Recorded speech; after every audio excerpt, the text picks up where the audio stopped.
I was merely passing by when I decided to drop in, but what I overheard from my unfaithful wife, as she stepped out wrapped in a towel, left me utterly speechless in that instant. I knew the revenge I was about to unleash would be swift, merciless, and beyond her wildest imagination. She had no idea what was coming. The day had started like any other. I left work earlier than usual, my mind preoccupied with the high-stakes merger I was handling. As I drove past our townhouse on my way to the gym, something made me stop. Maybe it was instinct, maybe it was fate. I parked outside, noticing that my wife Isabel's car was in the driveway. Strange, she had told me she had a late meeting and wouldn't be home until much later. A shiver ran down my spine, but I brushed it off. You're overthinking, Adrian, yet a nagging feeling told me otherwise. Moving cautiously, I unlocked the front door as quietly as possible. The house was eerily silent except for the faint sound of water running in the upstairs bathroom. Then I heard it, a man's voice that was amazing. He chuckled. I can't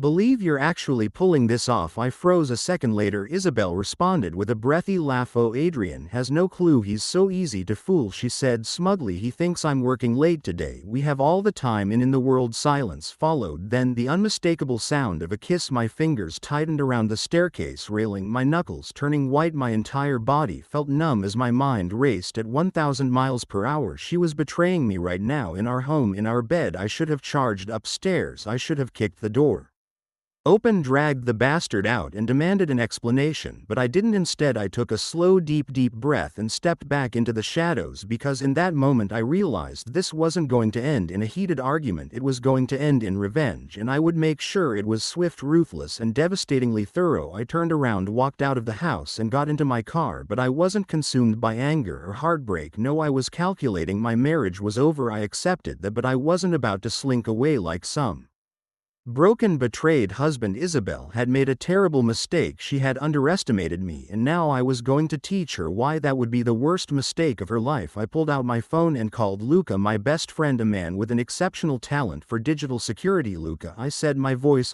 calm, I need you to do something for me. There was a pause, then in a cautious tone he asked, Adrian, what's going on? My wife is cheating on me, I stated bluntly. I need proof. Everything. Silence. Then finally, I'm on it. Within 48 hours, Luca had done what he did best. Not only did he retrieve every text, call log, and hotel booking Isabel had made with her lover, but he also hacked into our home security system and pulled footage of them together. There, it was undeniable proof. That's when I set my plan into motion. A simple divorce would be too easy. I wasn't just going to walk away. No, I was going to make sure she lost everything: her reputation, her sense of security, and most importantly, her pride. Step 1 was psychological. For the next few days I acted completely normal. I kissed her on the forehead in the mornings. I asked about her day, played the role of the loving husband, and even brought her coffee in bed, all while secretly orchestrating her downfall. She had no clue that every affectionate gesture was just another step in my carefully laid trap to set the stage for my revenge. I planned a perfect deception: a romantic weekend getaway to an extravagant villa just outside the city, a destination we had always dreamed of visiting. Oh my God, Adrian, she gasped, her eyes lighting up with excitement as she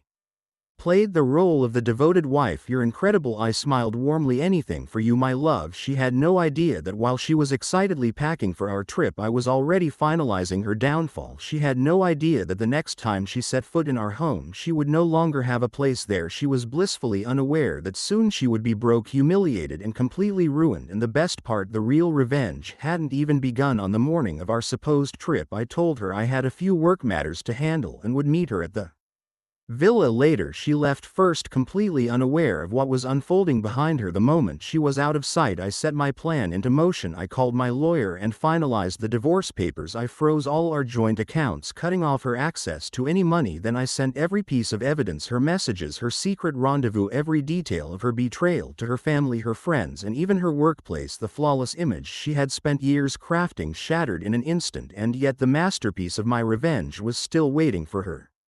When Isabel arrived at the villa, she was greeted by a beautifully arranged table, a chilled bottle of champagne, and an elegant folder. Confused, she opened it expecting a love note or an itinerary for the weekend. Instead, she found printouts of her text messages with her lover, surveillance photos, and a copy of the divorce papers. On top of the folder lay a handwritten note. I was just passing by and thought I'd drop in, but what I overheard changed everything. You never saw this coming. Consider this my parting gift. I wish I could have seen The expression on her face, but I had no interest in witnessing her meltdown. I never even showed up at the villa. I never called. I simply turned off my phone and let her sit there alone, overwhelmed, forced to stare at the undeniable proof of her own betrayal. The messages, the photos, the receipts, everything laid bare like the autopsy of our marriage, and yet she still didn't realize the full extent of what was happening. While she sat there in stunned silence trying to figure out what to do next, I was executing the final phase of my plan. I made sure the truth reached everyone who mattered. I sent copies of the evidence to her boss, a high-ranking executive in the finance industry, ensuring she had more than just a marriage to lose. I forwarded everything to her parents, the ones who had always believed their daughter was perfect. I even sent it to her closest friends, the ones who always told me, "You're so lucky to have Isabel." Within hours the phone call started. I ignored them all. Her world was crumbling, and I was only getting started. That evening, after hours of silence, I finally